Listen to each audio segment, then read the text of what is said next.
So we're using roof snot now, and you can see that literally when we spray this roof, there's zero runoff whatsoever.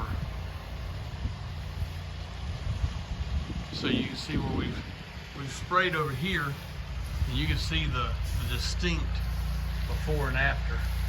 Look at that. So that's before, and then after's on the edge over there where we went down. Man, I'm telling you, it's a good deal to have surfactant. I mean, you can see how we're doing that. Now listen, we only got this set on a 1% on our soap, and that creates zero runoff.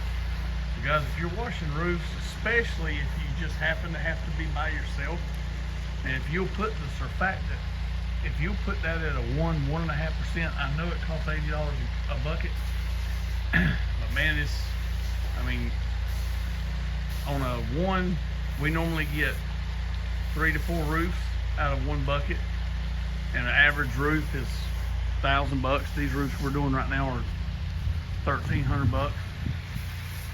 Those roofs over here, some of those roofs are $1,500.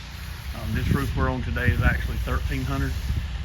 So guys, if I can get 3 roofs for $1,300 and I spend $80 on a gallon of soap and I have zero runoff, so I'll show you. So he's already done this part of the roof. You can see I'm still doing groundwork, but I'm gonna walk you up here and show you our bag. So this is one of our gutter bags, and that is all that's in that bag. That little bit right there, ain't no bigger than my hand. We put bags out, 6-7 feet. That is all the runoff in the whole bag.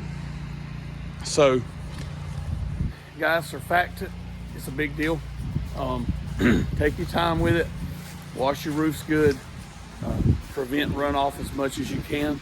And guys, y'all make a good living this year in 2023. I want you to kill it. I want you to do 100 times more than you think you can, because I know you can.